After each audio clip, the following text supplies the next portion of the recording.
Hello, everyone, and welcome to our second DLC Live. I am Brian, and with me, we have the three R's. We have Ron. Hello. We have Ronny. Greetings. And hiding his face, but not necessarily in shame, we have Ryan. Greetings, everyone. All DLC veterans here. Yes. Ryan's got to keep his sexiness to himself. It's too much. He does. Yeah. He has to, this is true. Has to hide it. Just like, no, we can't see. Phantom of the Opera over, Phantom of the podcast over there. In sleep, he sang. Now, and enough of that. Hiding behind his very attractive avatar. Yes. Enough of that, Ryan. You don't want Andrew Lloyd Webber to just suddenly, sick us with a cease and desist. Yes, that is true. But yes, this is episode 2 of season 11 here on DLC. So before we dive into today's discussion, just want to let everyone know that every single one of our episodes can be found on our website, dlcpodcast.com, as well as the usual places, iTunes, aka Apple Music, Apple Podcasts, Google Podcasts, Spotify, Stitcher, YouTube. All the different ways to get this into your ears. This is the second of our live format shows. After 10 years of being a traditional audio podcast, we decided to take it up a notch. We're now live. You get to see our faces, and you can put the voices. Yes, we're all handsome gentlemen here. So last month we talked about Final Fantasy IV on its big old anniversary. Now we're diving into serious stuff today. We're going right in, and we're just going right into the dumpster fire. We are going. I mean, the Downloadable Content has never shied away from talking about serious stuff before. Right. For better or for worse. Varying degrees of serious. And today we're going to talk about an unholy alliance We're going to be talking. You mean like a pyramid scheme for video games, basically? Quiet! Don't give the scheme away. Don't give it away. But yes, we're going to be talking because we've been seeing a whole lot about this over the last year. The unholy matrimony between the video game industry and cryptocurrency and NFTs, and talking about why the industry is still going ahead with this despite pretty much universal acclaim, a universal outcry from Ryan. I think we can end the just. We all know why. We all know why. That's why they're moving forward. We can end here. We can. Yeah, we all know why, but the hows and all of that fun stuff. We're going to take a bit of a deep. Yes, of course. Why the money? Of course, because it's always money. Right. Exactly. It's always money, but it's just like even though social media is not really. I mean, it's not always the best indicator of public sentiment. This has just seeing the reactions on not just from fans, but also other players in the industry, like big names. The only people who are pushing this are people who are vested in it. Mm-hmm. Which seems to be the case. And even those who are vested in it, some of them have walked back some of that after I mean, there are a couple legitimate uses for both of those that are not being used at all, and that's why they're people can make arguments of, oh well, it could be used for this and it could be used for this. It could, but it's not. So it's useless. It's just a way to defraud people out of their money.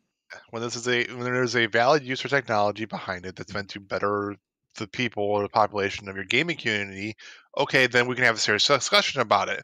But when you are positing it more as a Ponzi scheme, no, you can go fuck off right into the sun.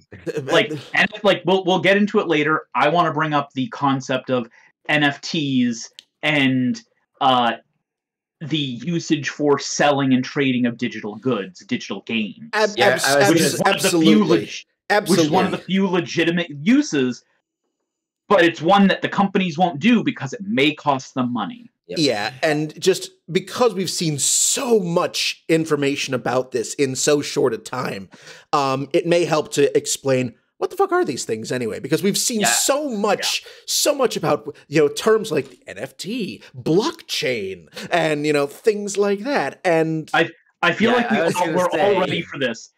Who wants which? I was gonna say, actually, before we really get into talking about it, for those people a little bit of myself especially, for those people who are watching who do not know what NFTs or the crypto stuff is going on, can you just give a brief explanation for it? Well, that's what I was saying. Who wants which explanation? I feel like all three of us are ready to jump on it. We're all. I was gonna say I kind of someone correct me if on this, but. So for cryptocurrency, it is a concept of an encrypted block of data that you can use to trade that information back and forth. And the idea behind it is a very hard, nigh impossible way to trace said information of trading this information because of how it's constructed. And that block has a hash of the block previous to it. That means that the only way to hack it would be to literally change the data in every block stored in multiple locations around the world all at once. And so the concept of this is basically that because of its nigh impossibility to be hackable, the idea basically being that you can encrypt data in this or use the blockchain as a source of trading information, and by proxy, you can assign a monetary value to it, with the idea being that if you have X amount of this data, it's worth, in theory, Y dollars. Up until you got to that very last part, that was the description of blockchain just entirely. And that's the useful part of all of this technology. Yeah, there is actual valid use for this thing, where it is a nigh impossible.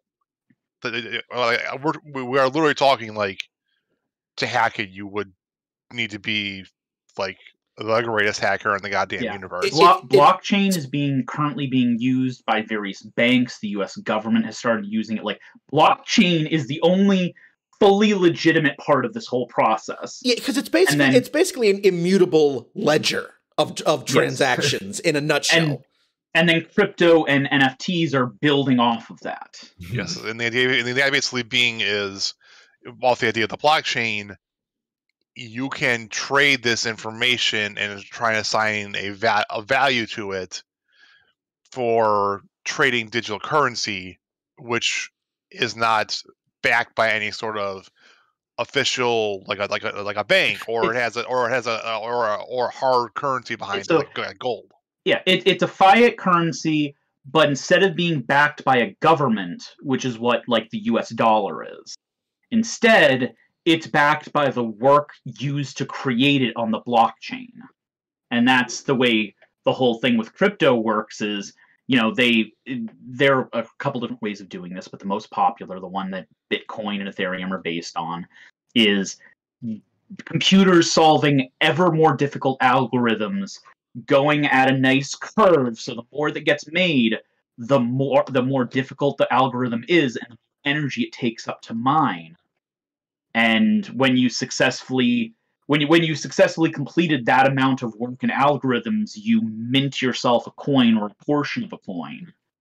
The best way to describe it basically be like, okay, you start with number 1, and then you go to the next person and becomes 1, 2. Give it to the next person, becomes 1, 2, 4. Yep. The next person goes 1, 2, 4, 8, and then it keeps growing exponentially higher and higher and higher. So that way, when you get to even like person number 450, you now have a 5,000 some odd number data chain that you have to remember. So there's every coin has its own curve, so its own how the exponential adds to each other. Is it directly exponential? Is it add 1 to each time you do it? Like, there are different ones depending on how difficult they want it to be to mint.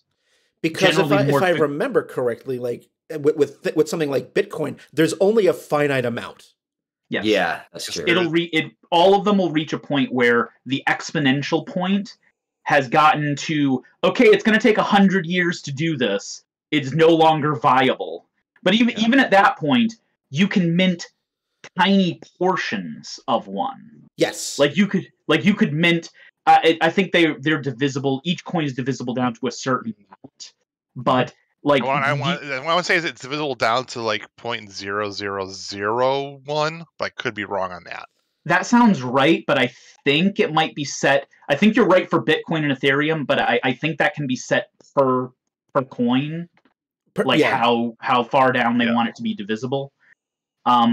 But yeah, so that's, for the most part, that's crypto. There is, and because somebody's going to say this, there are a couple other ways of minting crypto that's currently being thrown around, specifically ones that are less intensive to the environment, but none of them have been widely adopted yet. The two terms you see thrown around a lot are proof of work and proof of purchase.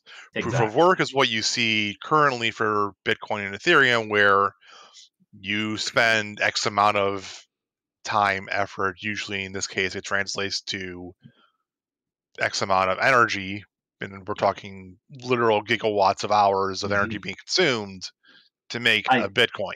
I think Bitcoin at this point uses more energy than the entirety of the Netherlands, I think was the last. Yeah, that's what they said. That I read of it. It takes more energy than like all the Netherlands combined to even get Bitcoin made. Now, I'm an environmentalist, but I do feel a need to point out that this is by design, because they go, what each coin represents is that amount of energy being put into it, just like another thing is backed by gold. The idea of an energy credit, basically, like you see used sometimes for like carbon credits and energy credits in the current economy. The other term, proof of stake, is what Ethereum is supposed to switch over from. Ethereum currently is a proof of work. They're eventually supposed to switch to proof of purchase, which is, I am pre-buying into this with X amount of Ethereum. I support that, But they've been talking about it for a long time. I know. It still has not happened. I know. And so the idea behind proof of purchase is, or proof of stake is, I am buying X amount of Ethereum. I'm going to then, over the course of time of minting said Ethereum, I will mint X plus more in return. But I have to stake money in the chain to begin with before I can continue to make more of it. You invest into the chain, and then you get slightly more back than you actually invested. Yeah. And the idea behind this is to make it is actually not as energy consumptive. Yes. Also, it has a time component to it as well. You couldn't just drop $1 million in and get 1,250,000 out. It takes a certain amount of time to mint them in it's time gated versus energy gated, for lack of a better term. Exactly. Because with proof of work, what you see often proof of work. Yes. What you see often with proof of work is you see those like 10 million, or you see those like you see pictures of them on like maybe a local news broadcast of being like GPU prices have gone up, and because people are buying literal pallet loads of GPUs. Because there are certain algorithms are heavier on the GPU and certain algorithms are heavier on the CPU. Yeah, currently the two coins you see used, the two you probably hear though about the most, which are Bitcoin and Ethereum.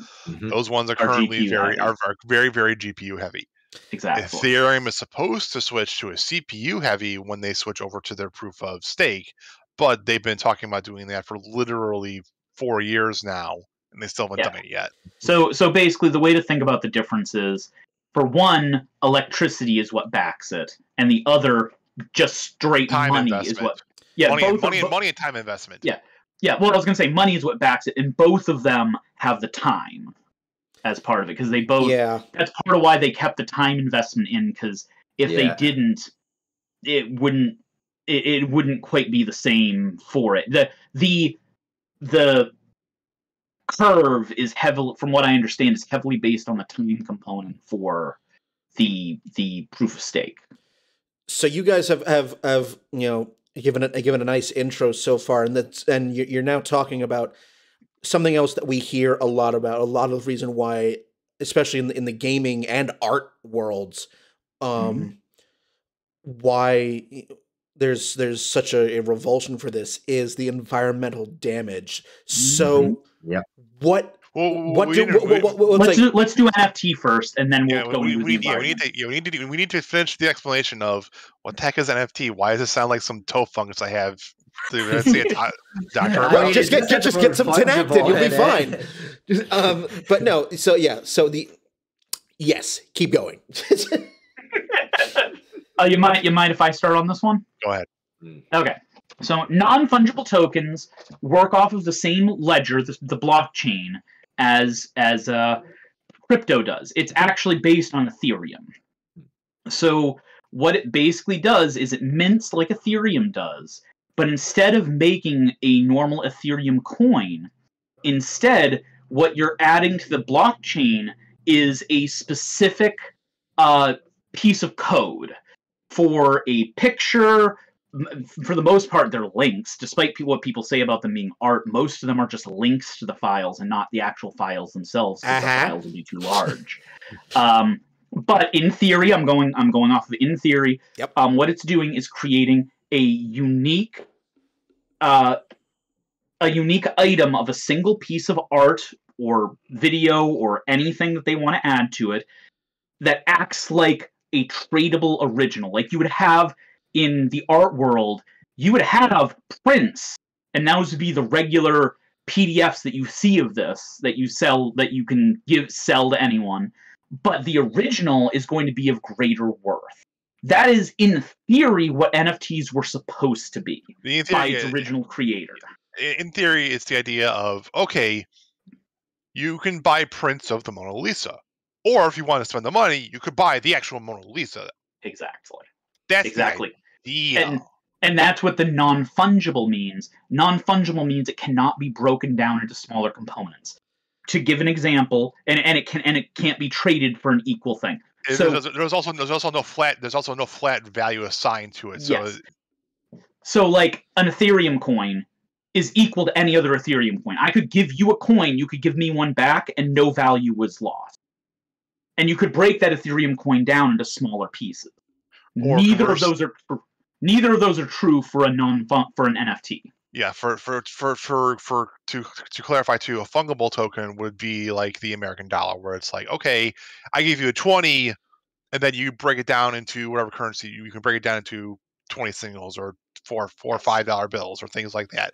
But we know there's a flat value assigned to this because of backing by the U.S. government. Yeah. And if we traded dollar bills, we would both still have the same value. We still have $1 bill. Yes, I just have four Lincolns and you have a Jackson. Yes, but to give an example, all of us know DuckTales, and the number one dime from it for Scrooge McDuck is non-fungible.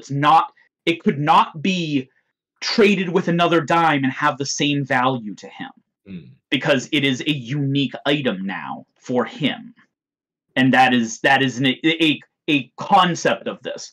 We use non-fungible stuff all of the time. Now, non-fungible doesn't necessarily have to be unique. A non-fungible item would be a limited edition CD. There are not an unlimited number. It is not equal to one that is not limited edition. Those are non-fungible. Right, and like an example, like for like super rare baseball cards. Yes. Yeah. So a non-fungible item is not necessarily unique. But when we talk about NFTs, when we talk about it in relation to NFTs, each NFT is supposed to be unique. Yeah, the idea behind it is a unique piece of usually artwork, but usually it's an image. Sometimes it'll be a soundbite or a video or an animated or somebody selling their first Twitter post or things like that. but the reason why people make fun of NFTs in general is because this is by and large a digital format, so a digital image, or more often than not, when people say NFT, they usually mean a digital image. Well, I don't know about you, but where I come from, we had this thing called the right-click save image as function. What?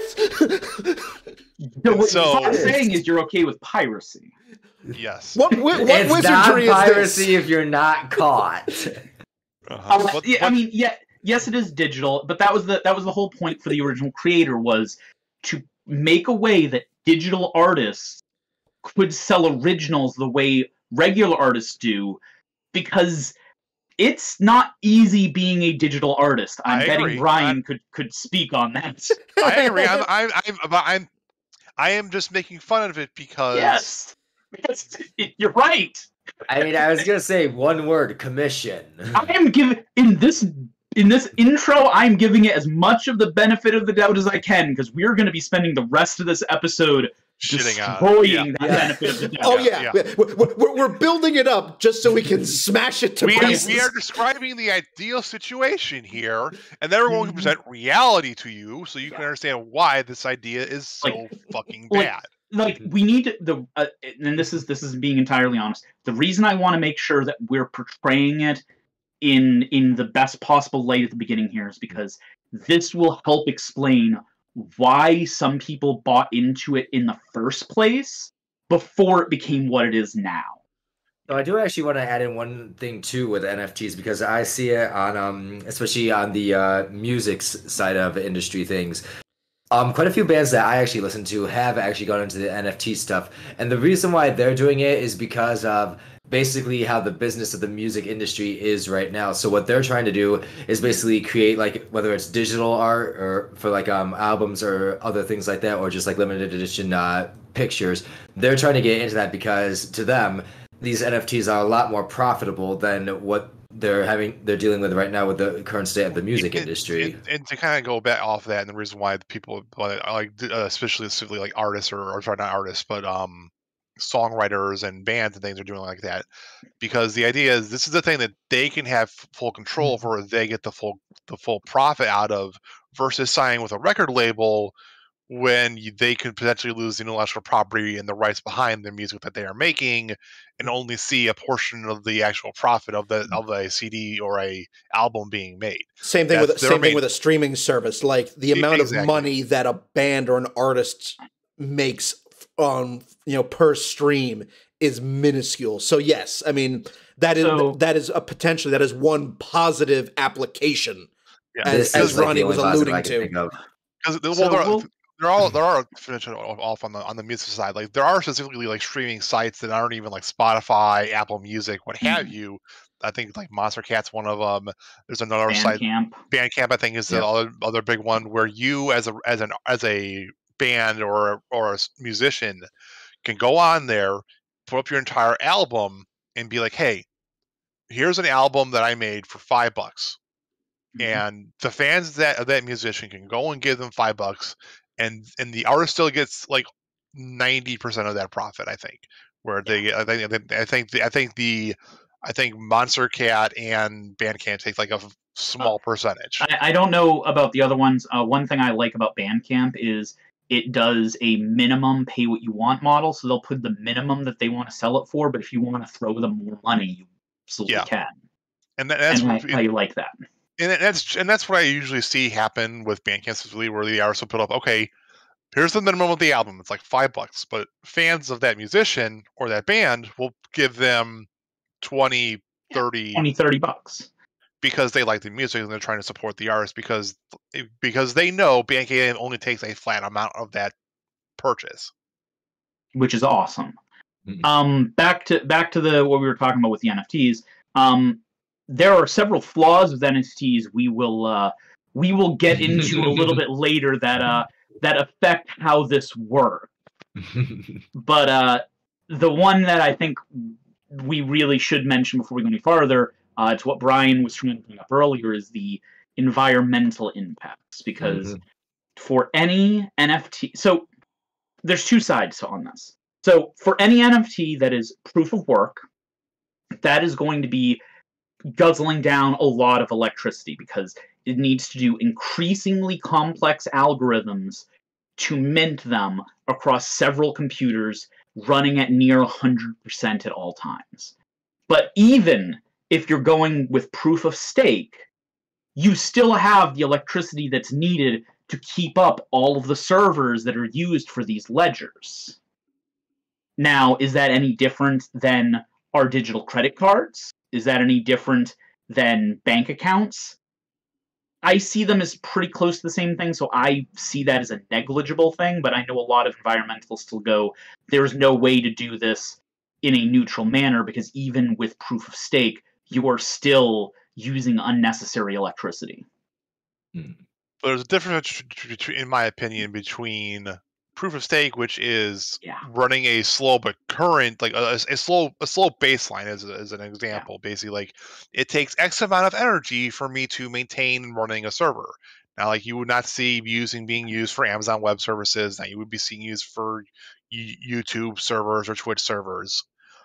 But conversely, for proof of work, you have literal gigawatts of energy being pumped into and shot into the abyss to make one Bitcoin or one NFT or one Ethereum. And we may have, you may have, even for those who are watching or will be listening to this later, you may have seen pictures of these like Bitcoin mining farms where it's warehouses of simultaneously running computers, servers. And to make it economical, they need to be doing it in places with the lowest electricity cost to maximize the return on their investment.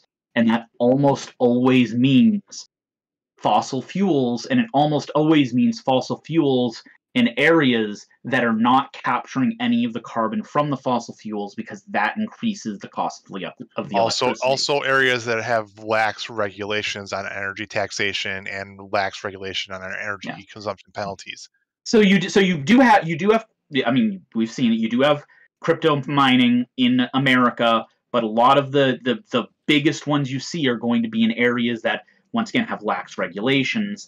Most of the majority, I would say, of the crypto mining in America is what I'm going to call unintentional crypto mining, where a application or game is doing it without your knowledge Or consent.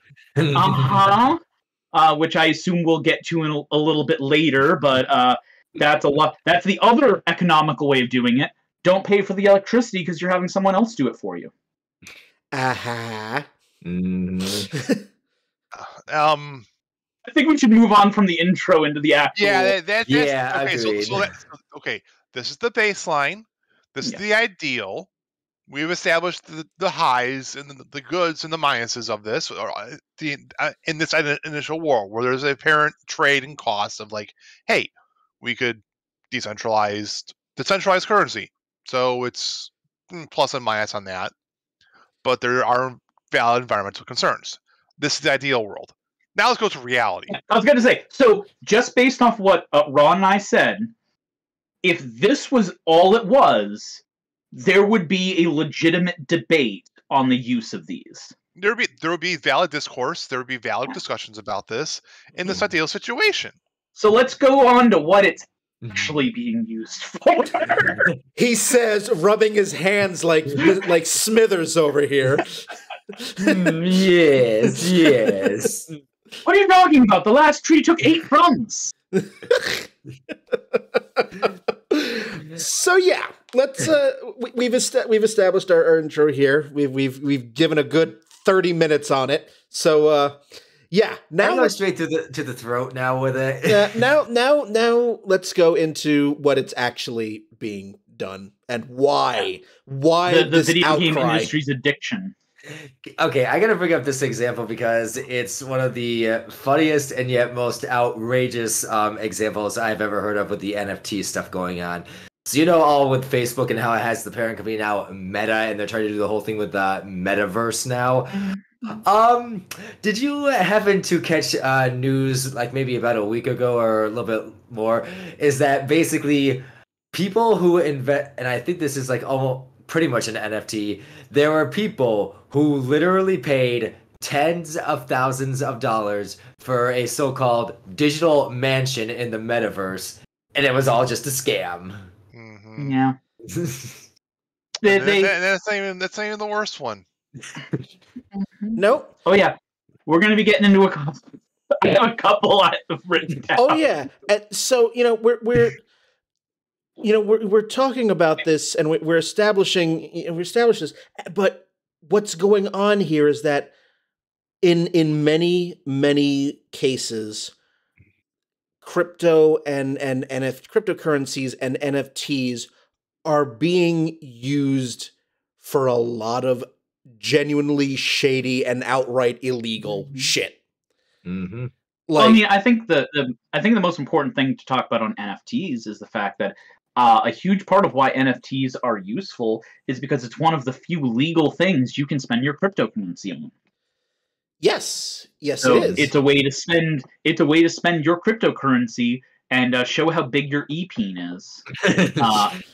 Basically, because you can own a Banksy NFT when there's, but the problem is, like I illustrated earlier, when it's a file for an NFT for an art file, for example, for an image, here's the problem: right click, save image as.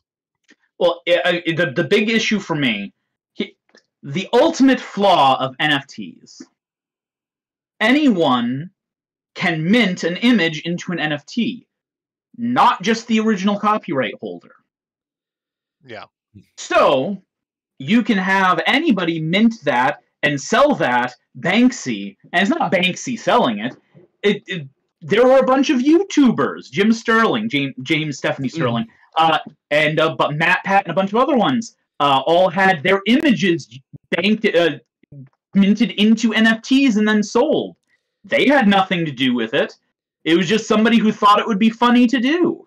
Yep. Now there are some, and this is to give credit to the NFT community. This is what they would say. There are NFT trading sites. Yep. And there are ones where you have to prove ownership of the copyright before they will let you sell a minted NFT. That is there, but there is There no. are people that are treating it seriously. They're treating it like an actual Yes. business. They're trying to treat it like Sotheby's or whatever, where it's Yeah. like, we need to validate this image. We need to make sure there's actual proper. Yeah, it's not built into the technology. Yes. No, And- which is a massive glaring flaw. It opens the door for rampant theft.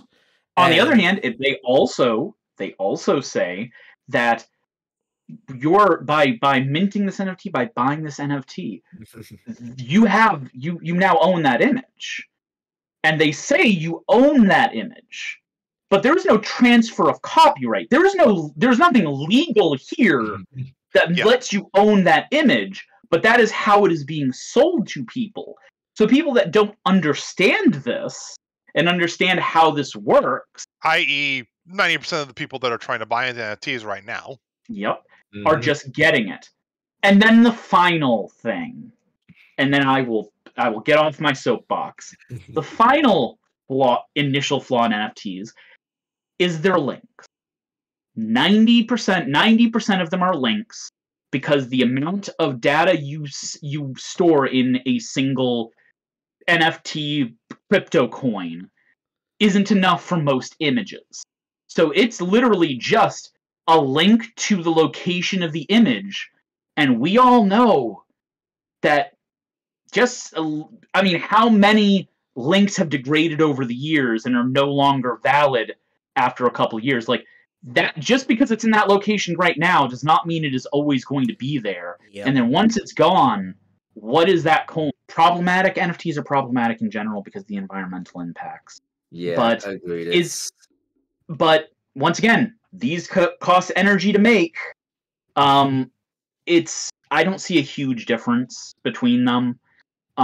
It's when it gets into the sketchier territory of the stuff like with the Minecraft one, or making false promises.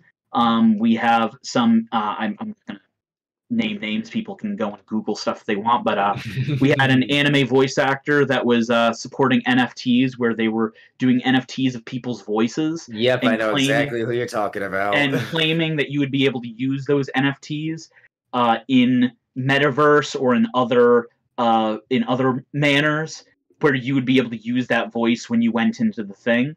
None of that's real. None of that's true. This is the part of the podcast that I call magical thinking, where we talk about magical things that this could do in the future that it's not going to do in the future. Now, I don't say magical thinking in that none of this could actually happen. This one couldn't.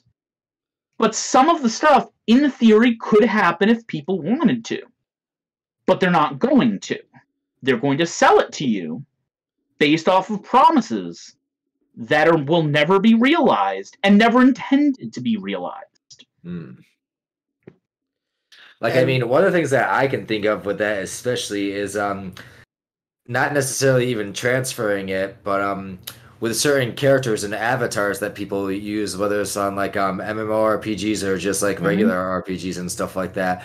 I know that there are certain avatars that you can actually get like different skins and stuff, but at the same time, it's also like these companies try and push the whole thing up. Well, we're gonna make this totally awesome skin here, and it's gonna be a really good NFT, and in the end, it's not really anything special. In theory, like, one of the things that I thought of, nobody's actually claimed this yet, so don't jump down my throat. But one thing I'm surprised an MMO hasn't jumped on yet is minting an NFT of your character, and once you do that, no one else can choose that same appearance. You, in essence, copyright that specific appearance, that specific amount of traits that you use to make your character look the way they do. Why they haven't done it? Because they'd have to make a shitload more assets to do so. So they'd have to charge quite a bit to pay for the artist to do that. I was gonna say, even using let's say Final Fantasy as an example, there's only so many bars and sliders you can adjust. I know. I'm well aware. I didn't say 14. I expected one of the smaller ones would do this as a way to try to get themselves some notoriety. But it's just like with the damn monkeys. Like, if you have enough combinations, you can make a unique one just by combining these simple things in 1,000 different ways.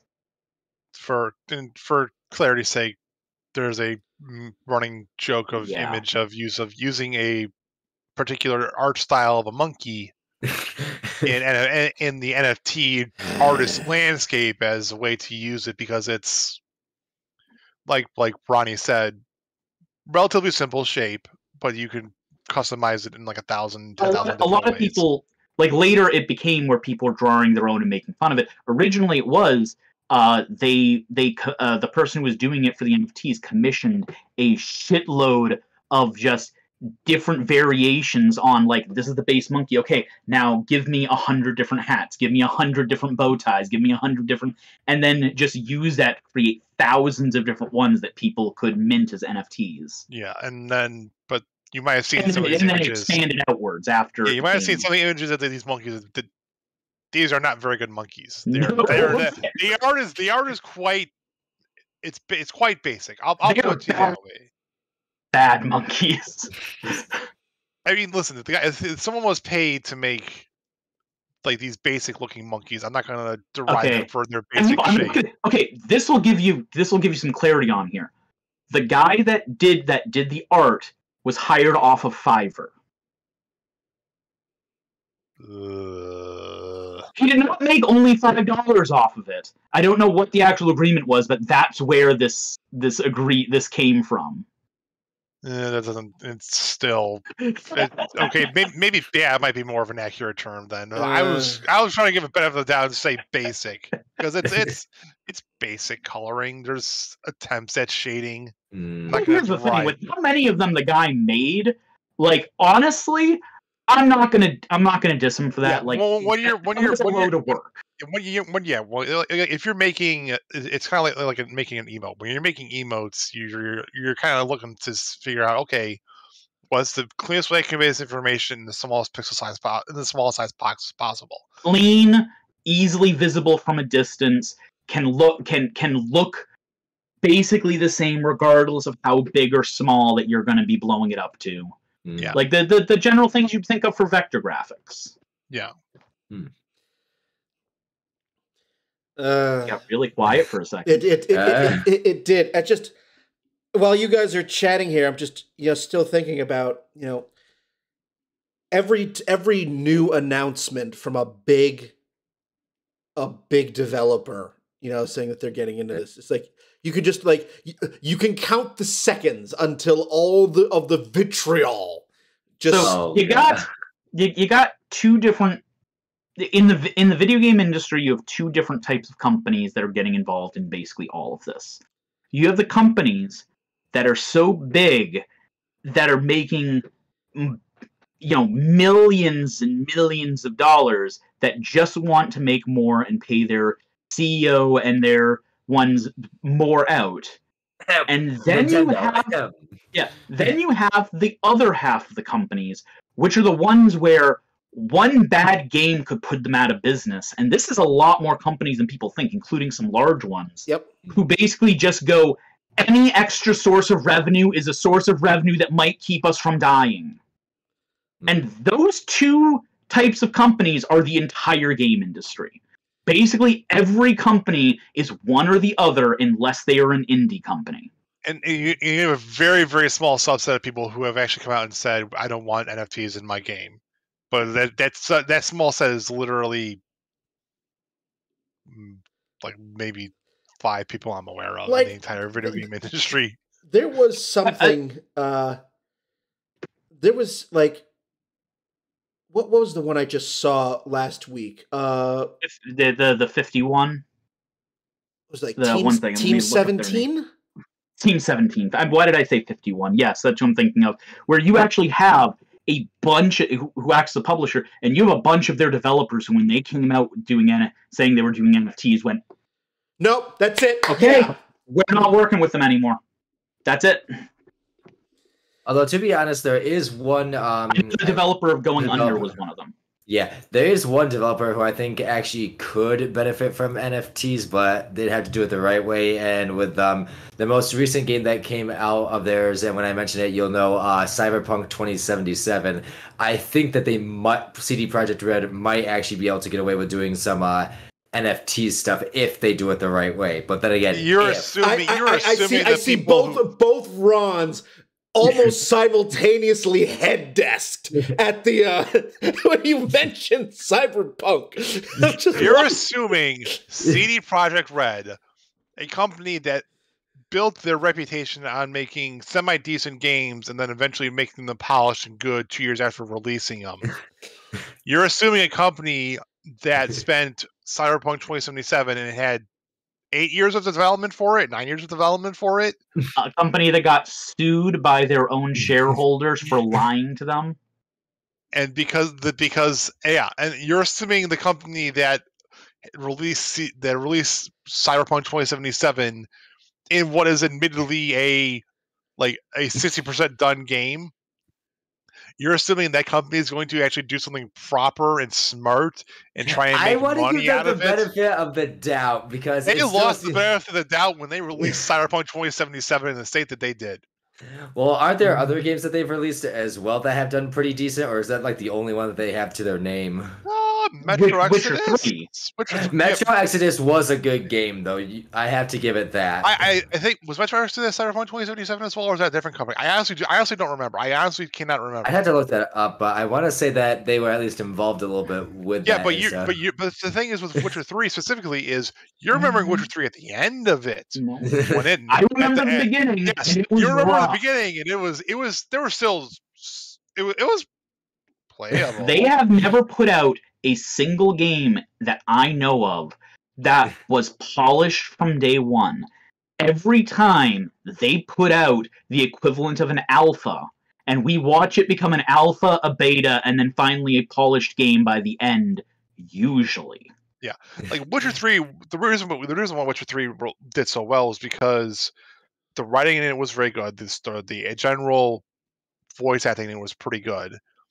And it was the most stable game they'd released in about 10 years. Like there was only minor bugs and a couple game-breaking crashes, which for CD Projekt Red at the time was a fucking amazing thing. Mm-hmm. Metro Exodus was 4A. Metro Exodus was 4A. And okay, that my mistake then. I couldn't remember. Yep, 4A developed it. Deep Silver published it. Thank you for correcting me. Yeah, CD Projekt Red pretty much is just known with like The Witcher and then Cyberpunk 2077. Pretty much. That's what I thought. But yeah, I mean, with them, their games always have problems and people forget about it. And Cyberpunk did so well, and I think it was honestly because people were hungry for a big budget cyber like that genre style. I'm not necessarily saying Cyberpunk as that specific game, but that style of game, the cyberpunk genre. Yeah. We haven't had a big game like that in a while. About the only thing in the game industry that really ties into it is Final Fantasy occasionally. If you go on the indie side, you have the Shadowrun games, but that's design. But Shadowrun specifically is designed as an isometric RPG. Yeah, and Shadowrun Returns was wonderful, but I wouldn't call it big budget. Yeah, same thing with same thing with like Axiom Verge. Yeah, which has some of that. And Cyberpunk 2077, we haven't had that genre of game we haven't had in probably 20 years. Yeah, and it's aesthetic as hell. I mean, looking at the original Cyberpunk stuff that they put out when they were putting out trailers and they were putting out everything, like I don't blame people for getting hyped. It looked good. Yeah, from the visual perspective, even though that's like rendered cutscenes for some of it, even as taking in the fact that it's a rendered cutscene, but even like dumbing it down to being a polygon-based world, like it still looked interesting. It still looked exciting. And the thing about it is, even if it's a pre-rendered cutscene, that means okay, that's not how it's going to look graphically in the game, but it still shows you the aesthetic that the game is trying to use. Yes, and like the visual side of it, like I was never a problem with the visual side of it. My problem was always going to be how's this game going to play on release, and we ended up finding out how it played, and it played and ran like shit. So it was a bare bones skill system and stat system. It was terrible. So I thought that I knew most of the NFT stuff in games going into this, but I didn't hear anything about Cyberpunk and NFTs. Does somebody want to inform me of what Cyberpunk is going to be minting to take as much money as they can from their player base? I thought that was Ryan saying that's what he would like to see in Cyberpunk. Oh, yeah, okay. I don't think they're gonna do it, but I would like to. I think it would help them out a lot, and I would like to see it, but I don't know if they're ever gonna do that. Okay, that makes sense. Well, I mean, like, given how quickly the outrage happens when a big company announces that they're plunging into NFTs, knowing what we know about what crypto and NFTs have been used for, all of the negative connotations that they have deservedly earned, I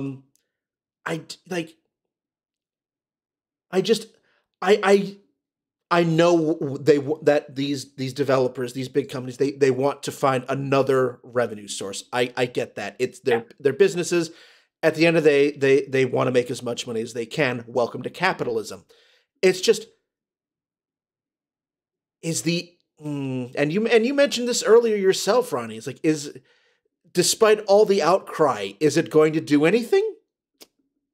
I don't like. I will be happy to be proven wrong, but with the reputation the game industry has at this point, unless it goes down like with Team 17, where a bunch of their people pulled out, a bunch of their developers pulled out, and then they backtracked, I don't think fan reaction, no matter how negative, is gonna change. Is gonna make any of these companies backtrack from NFT plans, because the players aren't going to quit from this. Like sorry, you go first, Ron. You finish your point, because I'm probably going to add on to it and agree with you. So okay, that's fine. Because the game industry at this point has been mired in controversy for years. It's been over a decade at this point, but the worst of it has been the last 2 years. And if people were going to stop playing, they would have stopped playing by now. This is, to me, as much as I'm on here saying like the negative side of NFTs and all of that, this to me is a minor controversy compared to the rampant sexual abuse, the working people to freaking death, like to all the other stuff in the industry. To me, this is pretty minor. Like, don't get me wrong, I'm not saying it's good, but do you get what I'm saying? NFTs are a 4, Activision Blizzard 2021 was a 10. Yeah, that's kind of what I'm getting at. Of like, yes, it's bad, yes, it's something I'm going to pay attention to, but there's bigger fish to fry in the game industry. If we're gonna, I was gonna say, if the fans are going to get together over it, and this is what they choose, fuck, man, there are other battles that are more worth fighting. There are greater hills to die on, is what you're saying. Yeah. And to kind of add on to that, I don't think fans have the pull within the company to enact these changes or not do NFTs. Where you're going to see this actually take place is going to be with the producers and the executive producers of the games who have the actual pull. Like, for example, if you go into Final Fantasy, Yoshida. Final Fantasy 14 will get NFTs over Yoshida's dead body. Yeah, but like to me, Yoshida seems like a person that will do the proper research. He will spend time and read up on this, and then he will give a what I suspect will be a giant fuck you to the CEO of Square Enix, saying, "You're not putting NFTs in my fucking game." He has not made a statement yet, but that's what all of the fan base feels hoping for. Yeah. Because I mean, he's not. He doesn't need to make it publicly. All he has to do is go to the heads of the company and go, "You're not putting this in my game." There's one company I can guarantee that will do it if they haven't already done it. That is by far EA Games. I'm certain that they're gonna do it if they haven't already done it. EA makes so much money off of FIFA, and there's no way they wouldn't do NFTs of. Exactly. We're going to mint NFTs with your name on the soccer ball.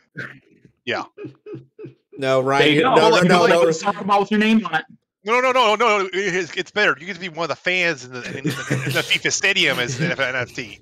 Yeah, so Ronnie, speaking of companies who take outcry and just ignore it completely, EA, the poster child for worst video gaming company in existence, although Activision Blizzard might be gunning for that title. See, to me, it started with EA.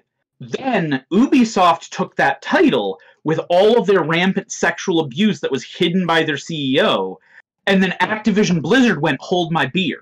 Yeah. Yes. So I know EA is the. All right. So for clarification, here, EA's the pariah here. To state this out, as of right now, based on gaming companies by market cap, Microsoft, Tencent, Sony. Then you have C, which is Garena, which is Southeast Asia, roughly. NetEase. Then it's Activision Blizzard. Then Nintendo. Then Roblox. EA is 9th. Which it's funny because Roblox is so far down because it's one game, but on the other hand, it is the largest game played. Period. Yes. Now, I won't say period. There is one game that is larger than it that is a mobile-only game. It is the largest computer game. Yes. I don't know. So based on what I'm looking at, C Garena is Singapore, and then NetEase is China, and Tencent is obviously China. So I'm going to assume that C and NetEase are mobile-based gaming companies that bake their games on cell phones, and that's how they get their money is through in-game app purchases. That's how. And honestly, I expect any gacha game to get into NFTs. Oh yeah, it's like any mobile game, any gacha game, anything where you have the cha-ching slot machine. It's to me, in my opinion, this is going to be a when, not an if. NFTs show up in Genshin Impact. And Konami will figure out how to put it in their pachinko game. That's true. Yep. Konami. What are you talking about? If NFTs become associated with video games, then Konami will be too embarrassed to actually participate in. So for reference, just for stating this out, as of right now, based on the website I'm seeing, I'm looking at Square Enix, a company that's had a very high social stocks and has made record earnings of games and stuff from their earnings of last year. Yep. It's 26th. From Final Fantasy 7 and 14, mostly. 26th? It's 26th. They are above Capcom. They are below Cyber Agent. I mean, here's the thing when we're looking at these. A lot of what we have to keep in mind is no matter how big a single game is, a single game isn't going to push you far enough up up them. You have to have multiple big on-running franchises with new games to do it. And that's Square Enix's issue is they have a lot of IPs. They don't put out a lot of big games at once. Yeah. And most of what's keeping them in the black is 14 in the years when they don't have a big release. And mind you, the reason why Microsoft's number one is because that's taking Microsoft as a whole, not Microsoft as a game company. Yeah.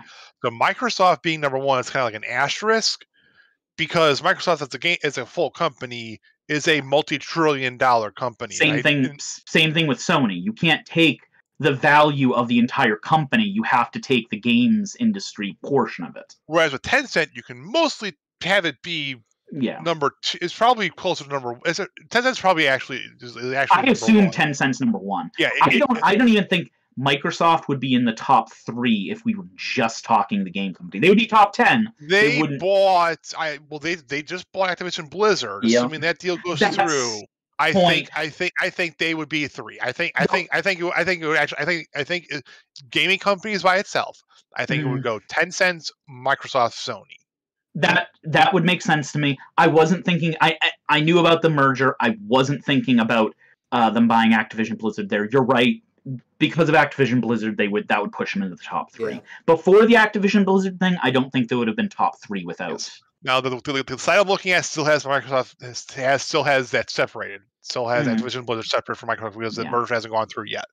They have Activision Blizzard at 6th on the website at $63 billion.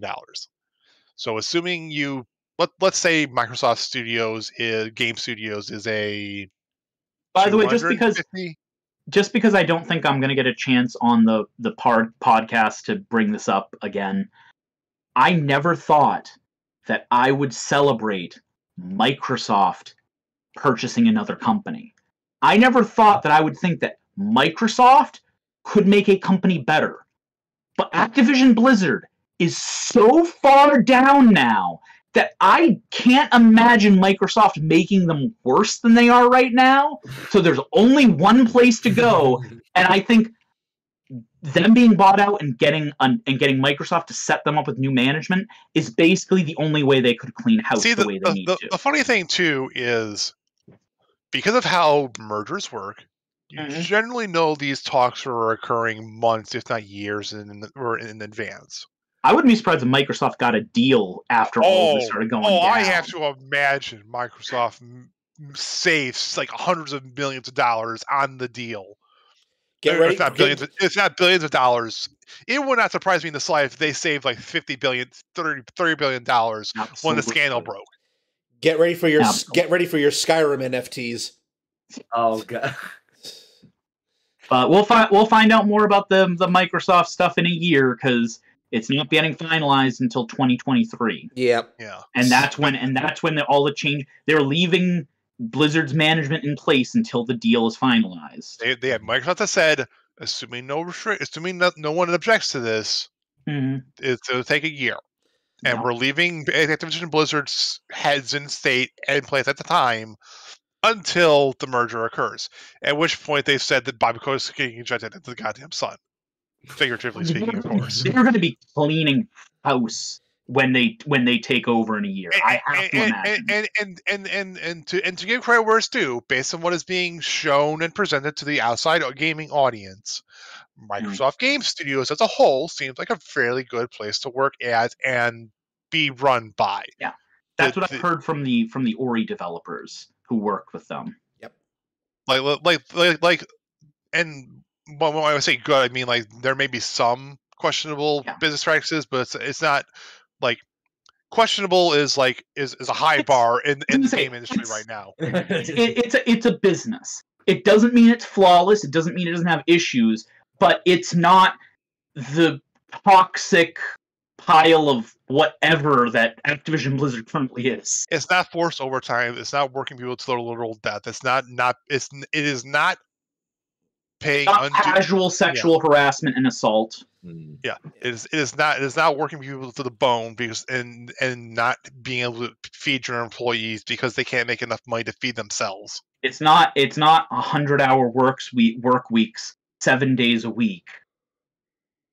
Yeah, I mean there have been state issues of Japan is notorious for it. I mean they have a word for workplace suicide because they have so many of them.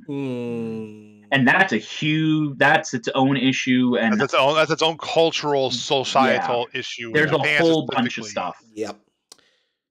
Shifting back, and I don't want to bring that up to make light of it. There's a whole bunch more that we don't have time to get into in relation to all of that. Yeah. But back to the actual topic. NFTs and crypto. By the way, we've been mainly focusing on NFTs. Would anybody like to talk about crypto in the game industry? There was a couple of points I wanted to bring up. The first was that we are starting to see sort of the battle lines being drawn regarding crypto and NFT, not just with the fans. The fans seem to be pretty, by and large, on the same page. They don't want to see their companies have anything to do with this. And something that struck me as pretty interesting, that Steam took a stand. Yeah. And they have they have banned any game that, and Epic in response went, bring your games here. Bring your games here. Bring us your NFT and crypto games. Yeah. We want them. Yeah. Well, because Epic's still trying. Epic is the good guy in all of this. Yeah, see how far that goes. Worse, Epic thinks they're the good guy in this. I've met a lot of people who have upsold Epic that have literally gone that Epic is the good guy in all this, and I go, Epic is a they are a multi-million-dollar corporation. They are no better than Valve. I'm not saying the competition is good. I'm not saying the Epic Game Store shouldn't be there. I'm not saying any of that, but I'm saying if you're thinking they're the good guys, you really need to look more into corporations.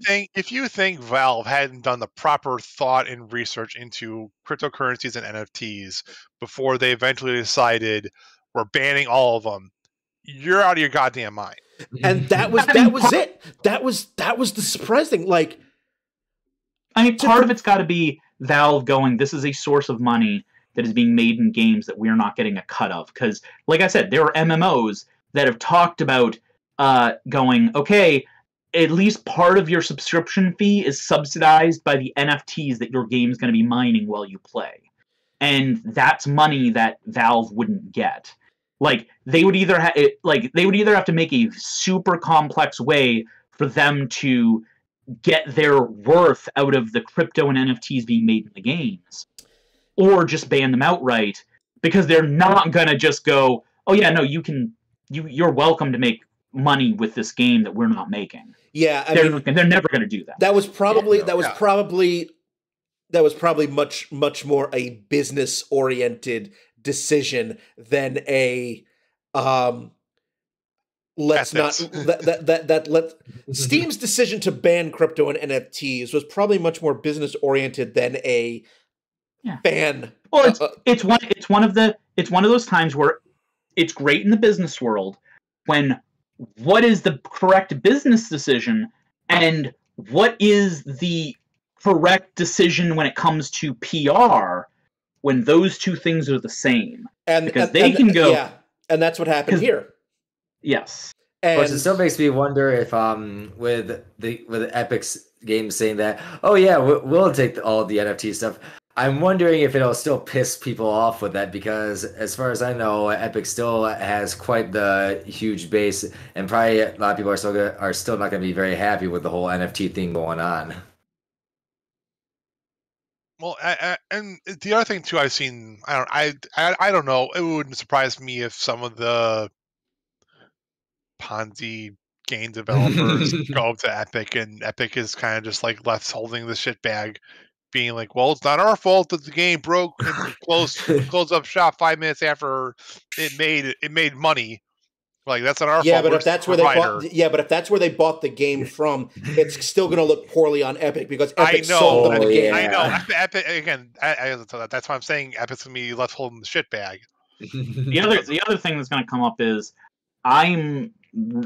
we all know how lax America is with all of this stuff.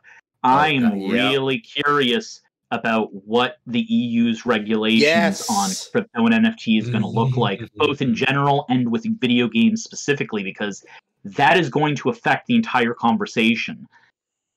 Because it may not be worthwhile for them to do it in a major game if they have to gut it from certain regions. EU has proven to be a bit more faster to move on things when it comes to digital, specifically the digital landscape. The US government is still stuck in fucking 1995, for lack of a better term. Well, I mean, the EU government is they also, even when the US government does move on this stuff, the EU government has a much wider opinion of what privacy and digital privacy are, and that individuals have digital rights online, which is really something the U.S. government hasn't really even acknowledged, other than a couple Supreme Court decisions that were very narrow.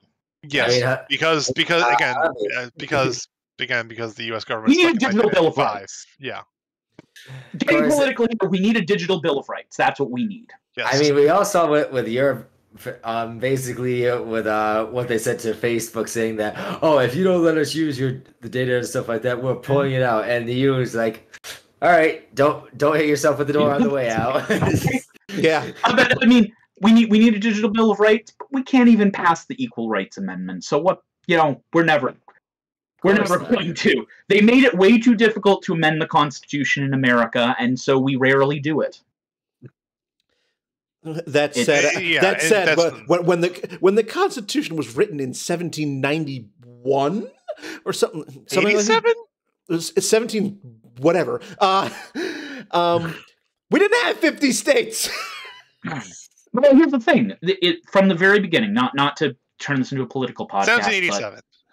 But several of the founders spoke that the Constitution was meant to be amended. It was meant to be rewritten. It was meant to be changed. It was never meant to be a sacred document that we only change in the most extreme of circumstances.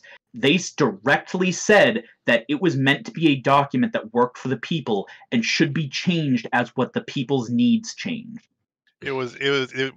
I believe that the specific wording was, it is a living, breathing document. It is a living document, yes. That was Jefferson, I think? I think so. I think my quote was Franklin, but I'd have to look it up. I want to say it was a combination of Franklin, Jefferson, and a couple others. But again, the idea behind the Constitution... Yeah, a bunch of them talked about it. Yeah, the idea basically that this is a social contract that we are writing on paper that's going to reflect the notions of our government, and it's going to change as our society changes. And it had problems at the time, but I will say, yeah, it was pretty good at the time. The problem wasn't the original document they put out. The problem was that we basically can't update it because they set the bar so high to update it that amending it is almost an impossibility at this point. Well, also keep in mind too, when they said to set that bar that high, it was like easier to reach. There were less states. Yeah, there were less states. There were less people. It was easier to change people's minds. And while we did end up with a two-party system, they were nowhere near as polarized then as they are now. Mm-hmm. Okay, that's not true. I was going to say that's not true. It's easier to convince people because there were less of them. They were definitely polarized. You only had to convince 1,000 people compared to the 100,000 or yes. people to convince right now. You also didn't have Fox News. But anyway. Anyways, the one thing I do want to bring up with that is another reason why I think it'll be very, very hard for the U.S. to even think of passing a digital bill of rights. Well, actually, there are a few factors with it. For one thing, lobbyists. You know that they're going to do everything they can to keep any digital bill of rights from going through. Then the whole mindset of America when it comes to video games now. Yeah. Most people are still stuck back in like the late 70s, early 80s about, video games are, especially if you really want to get into like the whole religious side, they're like, video games are work of the devil, and they'll just cloud use minds and all that stuff, and it's just yeah, it's gonna be very, very hard for us to get like with anything digital for like really going through, because you got so many factors going into it, and it's something that you'd have to get like a whole special committee about doing it. And let's face it, our government is never gonna do that. No, government not in its current shape will not do that, and that's the problem. Is our current government is so.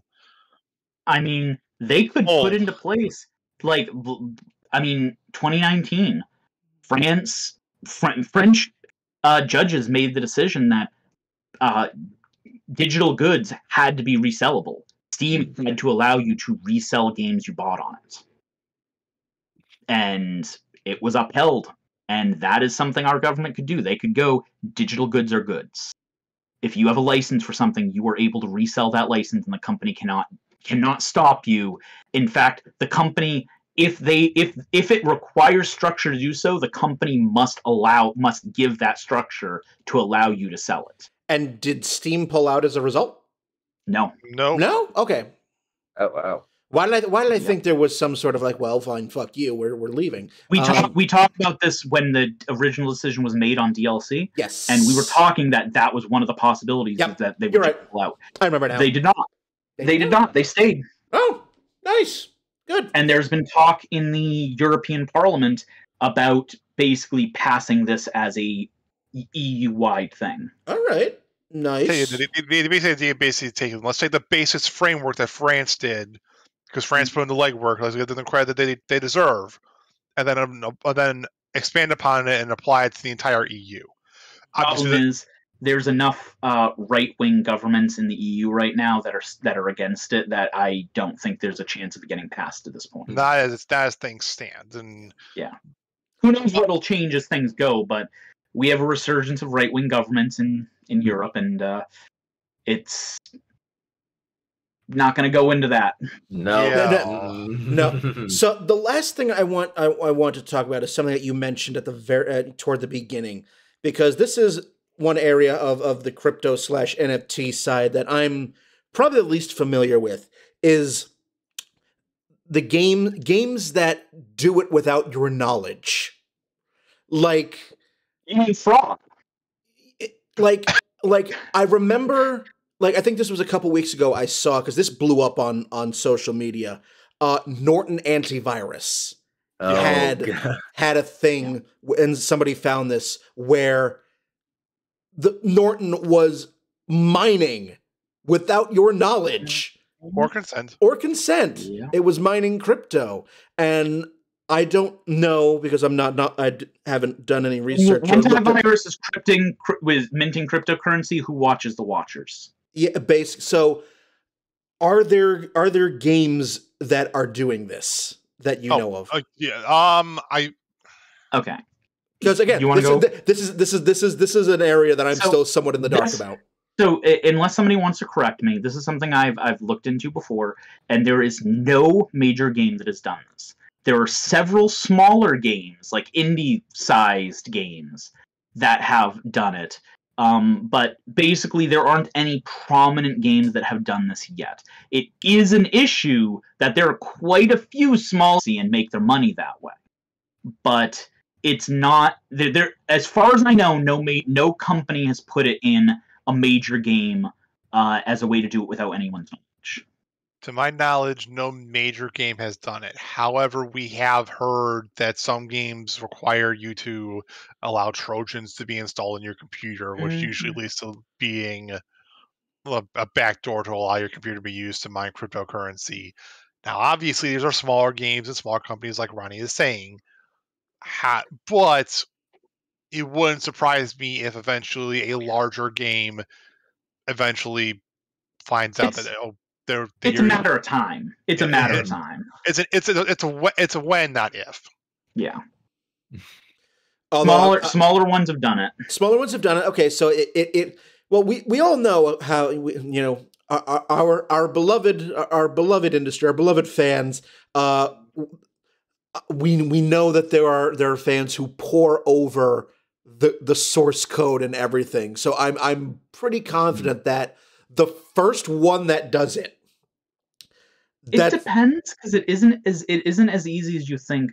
So here's the reason why we can decompile source code the way we do, because most games are made in either Unreal Engine or Unity. Yeah.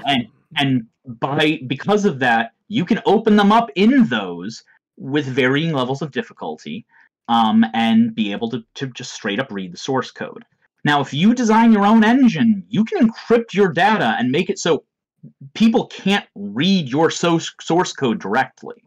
Games have done that. There are games that took us years to get source code for, because of that. People had to work out the encryption schemes.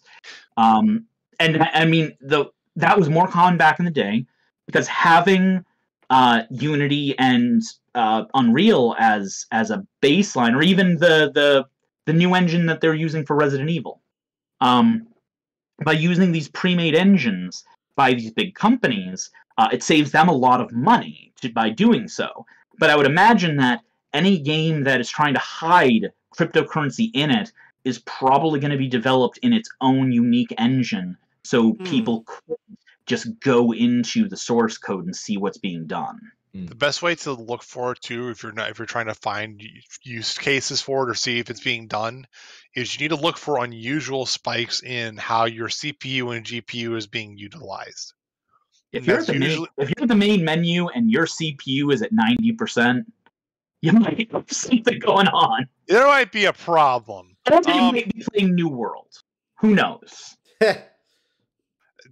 But again, like there are ways to monitor it. But if a company wanted to be really ingenious about this, and I mean by ingenious I mean evil, what they do is that what they would say is, okay, we're going to only set aside 2% of your GPU usage to be.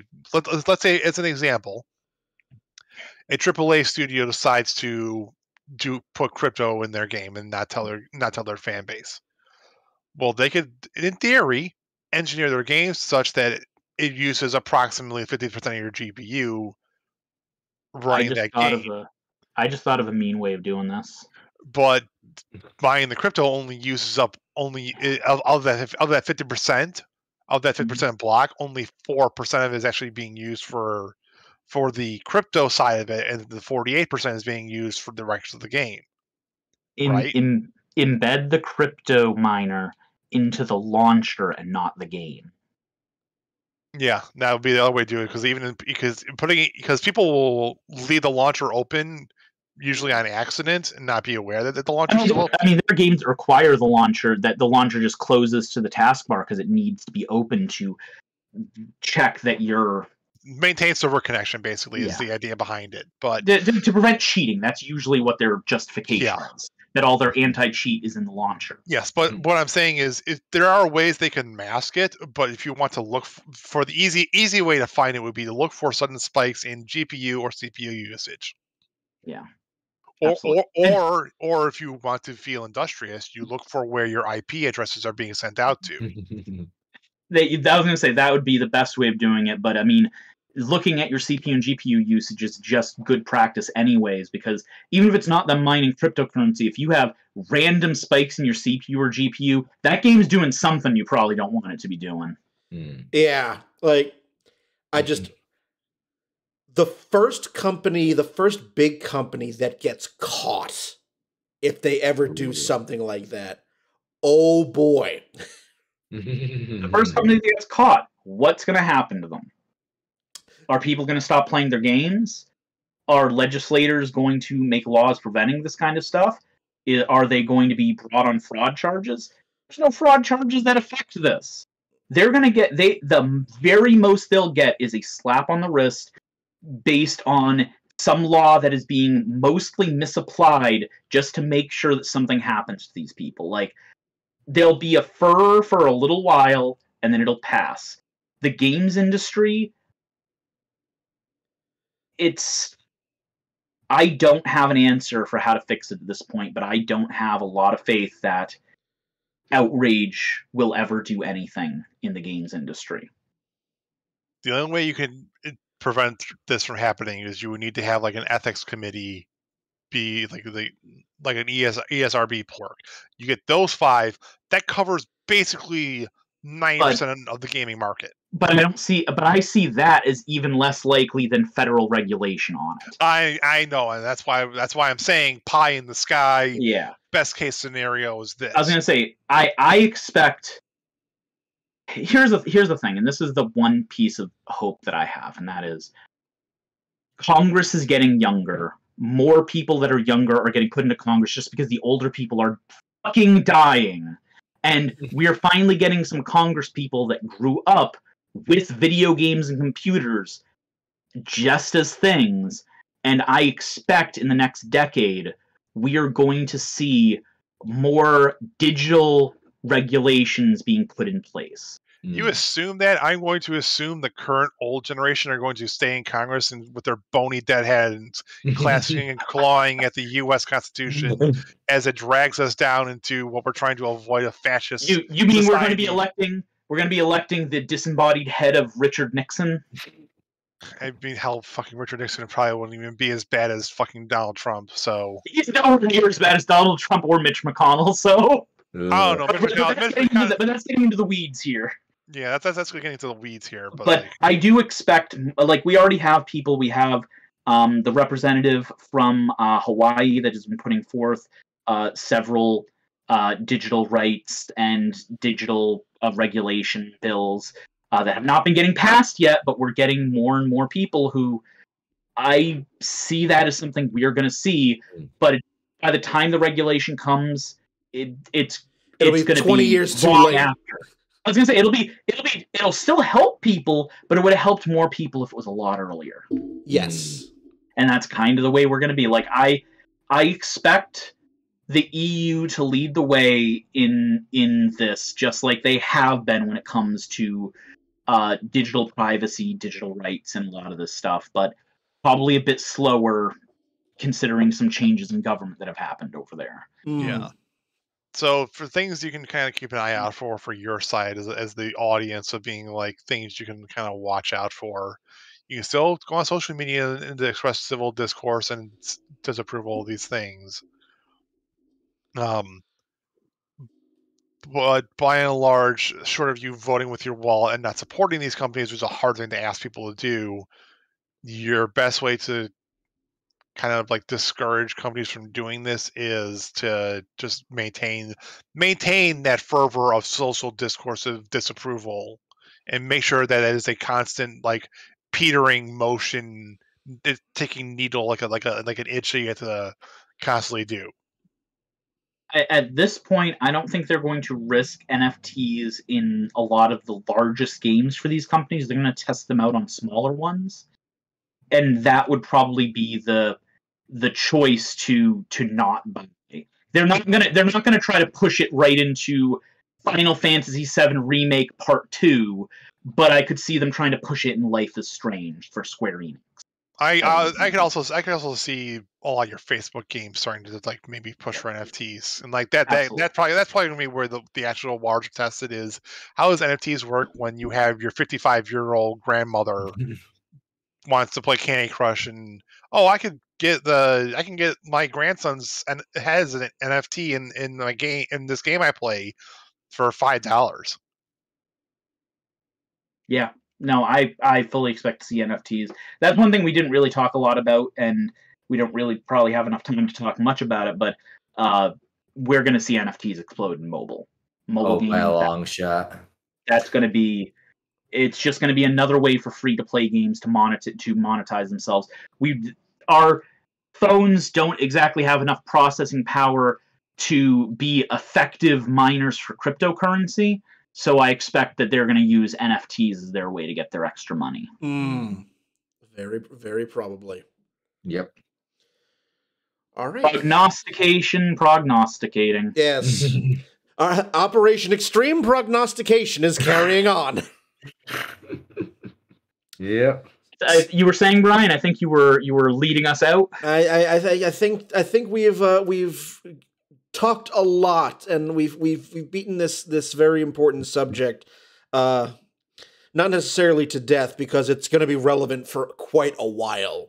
And we explained early on in the episode what the intent was behind crypto and NFTs, but the reality, unfortunately, is far uglier because, Translation shitting on it.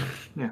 There's still a chance that some of the that Steam comes together and decides that they want to create a used game marketplace because it'll allow them to beat Epic. Like, to me, that's the only way that something like that's going to happen. Where either Steam or Epic decides that allowing used game sales is going to let them beat the other company, and that it's worth regaining their market share for the small amount of money that they'll lose.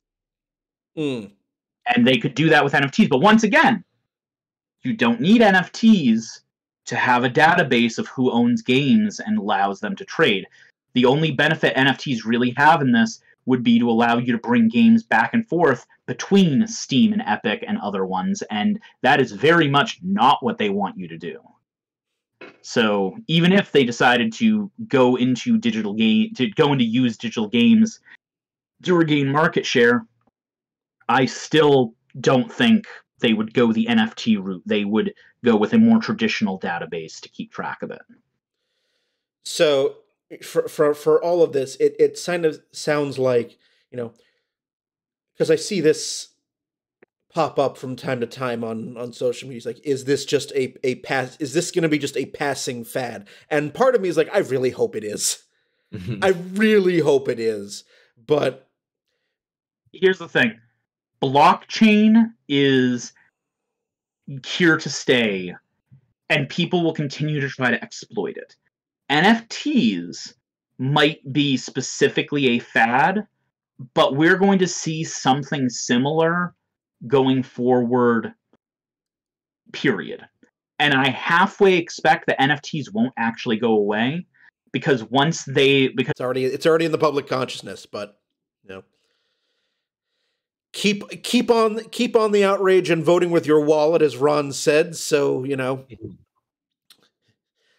there you are. So if any of you out there on the wide world of the internet, I know we didn't get any chat pop up here during this episode, but this episode will also be up on YouTube, and the audio only version of the episode will be on the traditional podcast sites.